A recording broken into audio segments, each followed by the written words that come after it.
kawan Puspa. Siapa nih kawan Puspa yang sukanya belanja online? Hayo. Tahu nggak sih kawan Puspa, saat ini belanja pemerintah juga bisa loh dilakukan secara online. Jadi tidak harus melalui rekanan saja. Dalam ketentuan perpajakan, instansi pemerintah ditunjuk sebagai pemungut atau pemotong pajak atas transaksi barang atau jasa yang dibeli dari rekanan. Instansi pemerintah wajib untuk memotong atau memungut pajak atas transaksi yang dibeli dari rekanan. Instansi pemerintah harus memotong atau memungut pajak sesuai dengan tarif yang telah ditentukan. Lalu kalau belanjanya online, apakah berlaku hal yang sama? Dalam pasal 2 PMK nomor 58 tahun 2022, pihak lainlah yang ditunjuk untuk melakukan pemotongan atau pemungutan, penyetoran, dan juga pelaporan pajak atas penyerahan barang atau jasa yang dilakukan oleh rekanan kepada instansi pemerintah dan pihak lain selain instansi pemerintah dalam sistem informasi pengadaan pemerintah.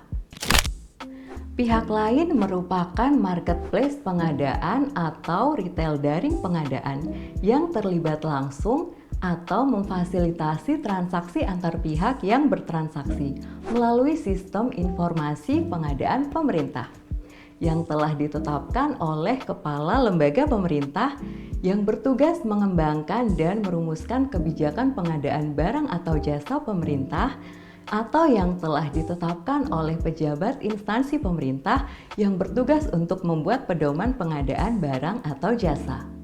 Sedangkan sistem informasi pengadaan pemerintah adalah sistem informasi yang digunakan untuk melakukan atau memfasilitasi pengadaan barang atau jasa instansi pemerintah melalui penyelenggara perdagangan melalui sistem elektronik. Saat ini sistem informasi pengadaan pemerintah yang sudah ada adalah toko daring LKPP dan juga SIPLAH atau Sistem Informasi Pengadaan Sekolah. Contoh pihak lain yaitu marketplace dan retail daring yang sudah terdaftar dalam sistem informasi pengadaan pemerintah adalah Blibli, Shopee, Bineka, Grab, Gojek, dan sebagainya. Marketplace dan retail daring yang belum bergabung dalam sistem informasi pengadaan pemerintah tidak ditunjuk sebagai pemotong atau pemungut pajak. Jadi, berdasarkan PMK nomor 59 tahun 2022, instansi pemerintah tidak perlu melakukan pemotongan atau pemungutan pajak ketika melakukan pembelian barang atau jasa secara online melalui sistem informasi pengadaan pemerintah. Pemotongan atau pemungutan atas pajak tersebut dilakukan oleh pihak lain. Pihak lain nantinya akan memungut PPh pasal 22 dan juga PPN atau PPNBM. Tarif pemungutan PPh pasal 22 oleh pihak lain adalah sebesar 0,5% dari seluruh nilai pembayaran yang tercantum dalam dokumen tagihan, tidak termasuk PPN dan PPNBM. Sedangkan tarif PPN dan PPNBM ditetapkan sesuai dengan ketentuan yang berlaku. Pemungutan pajak oleh pihak lain ini dilakukan atas pembayaran dengan mekanisme uang persediaan maupun dengan kartu kredit pemerintah. Aku kasih contoh nih, Pusdiklat Pajak membeli printer melalui marketplace biru yang telah tergabung dalam sistem informasi pengadaan pemerintah dengan harga 10 juta rupiah tidak termasuk PPN. Pembayaran menggunakan uang persediaan.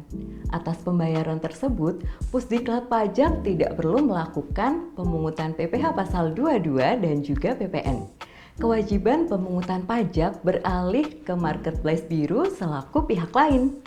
Nantinya, marketplace biru akan melakukan pemungutan PPh pasal 22 dengan penghitungan seperti ini nih. Selain itu, marketplace biru juga akan melakukan pemungutan PPN dengan penghitungan seperti ini. Nah, sekarang kawan Puspa sudah paham kan? Terima kasih ya, sampai jumpa.